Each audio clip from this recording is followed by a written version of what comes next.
Meanwhile, suggestions over the weekend and late on Thursday from the Minister of Electricity, Dr. Kgosientsho Ramokgopa, that it may be worth keeping the old Eskom coal-fired power stations burning because they work. In other words, instead of moving straight into a transition using renewable electricity, those old power stations would keep going beyond their design life. Professor Sampson Mamphweli is the head of the DSI Energy Secretariat. Professor Mamphweli, good afternoon to you. Earlier today, we also saw the Energy Minister, Gwede Mantashe, suggesting the same thing, that these coal-fired power stations should keep going. What do you think will happen if we go this route? Good afternoon to you, Stephen, and the viewers. So everything that we do or say as leaders should be informed by government policy. As things stand, we have the integrated resource plan, which is our policy that guides us in terms of the energy or the electricity sector. And according to the integrated resource plan, we are supposed to decommission some coal-fired power stations, replacing them with some renewable energy power stations. And based on that particular plan, there are investments and investment decisions that have been made by various people in industry. And if we then deviate from that plan, whether in our talks or in our implementation of the plan, we then create what we call policy uncertainty. And once you create policy uncertainty, it creates fertile grounds for disinvestment by various people who have already taken decisions to invest in the country, which is what we see in other African countries. Today you wake up with this policy, people make investment decisions, and then the following day that particular policy gets removed, and then it's replaced by something else, and it impacts on the investment that has already been made in the various countries. So basically what I'm saying is, if you look at the Minister Mantashe, he has been implementing the integrated resource plan quite religiously since it was revised in 2019 when we got the 2019 integrated resource plan, which is quite good. I don't really pay too much attention to what Minister Mantashe says in public. I pay too much attention to what he does in terms of implementation of the plan, and I think this is what most of the investors and most of the people the international level do. They look at what South Africa is doing. Coming back quickly to the question of the coal power stations. Most of the coal power stations, especially the ones that are giving us problems now, have been designed to last about 50 years.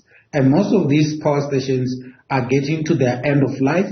For us to extend their life, we need to do renewal of this power station.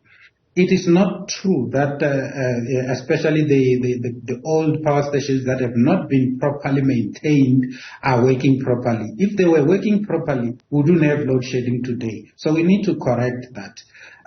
We need some base load that we can provide from the if you look at the way the IRP is modeled, it has a provision for about 30% coal-fired power stations and a mix of gas and other technologies. So that is what we should be doing, and this has got to do also with our climate arrangements. We are part of the climate arrangements at global level. We need to meet our emission targets. We cannot go back in terms of decommissioning of some of the old power stations as things stand. But like I said, the main thing is planning and keeping to that particular plan, which Minister Mantashe is doing religiously. I've listened to the Minister of Electricity. I think he's still learning the ropes, in my view. Sure. So you're suggesting then, as I understand it, that you don't think it's the right idea to switch, to keep these power stations going, and you don't think the Minister of Energy will let it happen anyway? Yes, I'm saying if you look at the coal fleet and you look at the problems that they are giving us, For now, it makes sense for us to push them back to the energy availability factor of about 70-75% so that we don't have load shedding. But we need to continue with our decommissioning program for us to be able to meet our emissions targets, and also for us not to be able to run into huge sums of money trying to fix the old fleet that has not been properly maintained. Let's take, for instance, the Komati power station. If you look at the Komati power station, it reached its end of life, it was renewed, and then it reached second end of life. And when it was decommissioned, there were some people who don't necessarily understand these things, who were saying, why are you decommissioning this power station? The energy availability factor of that particular power station was too low, and it was becoming too expensive to maintain and run that particular power station. So the old fleet that's giving us problems now, that has not been properly maintained, we cannot continue with that fleet because, one, it will not make financial sense to continue running that old fleet. What will make financial sense is to renew them for the interim, so that they can run for the next 24 months while we be bringing in new generation capacity. And that is the only thing that will make financial sense. And we decommission them in line with the provisions of the integrated resource plan. And in the next year or so, we are expecting that there will be a new integrated resource plan that is taking into consideration the fact that technology has evolved, and some of the technologies, the price has gone down. So technologies such as your storage, your wind technology, and your solar PV, the prices have gone down. So we expect the new IRP to have more share of the renewables, and bringing in things such as your synchronous condensers, for instance, to take care of some of what we call ancillary services that are provided for by moving machines, so to speak, that we have in the coal fleet. So what I'm saying or cautioning about is the fact that we shouldn't be talking about continuing with the coal fleet that's giving us problems. We have load shedding because that fleet is giving us problems. And that's one problem. The second issue is when it comes to emissions targets, and people are talking about other countries using coal, reverting to coal.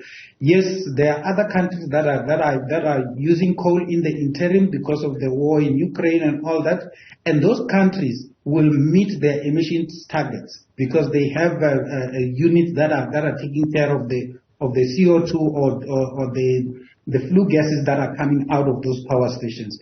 Most of the ESCOM power stations don't even adhere to the emission standards because they don't have those technologies installed, and that they had to get exemption from the Department of Environmental Affairs. So we've got a lot of other challenges that we need to resolve before we can talk about extending the lives of the coal fleet. The only life that we need to extend is just to ensure that we've got 30% share of the coal fleet in terms of in line with the provisions of the integrated resource plan. We don't have to deviate from the integrated resource plan. Professor Sampson Mamphweli, thank you, head of the DSI Energy Secretariat. Do appreciate that.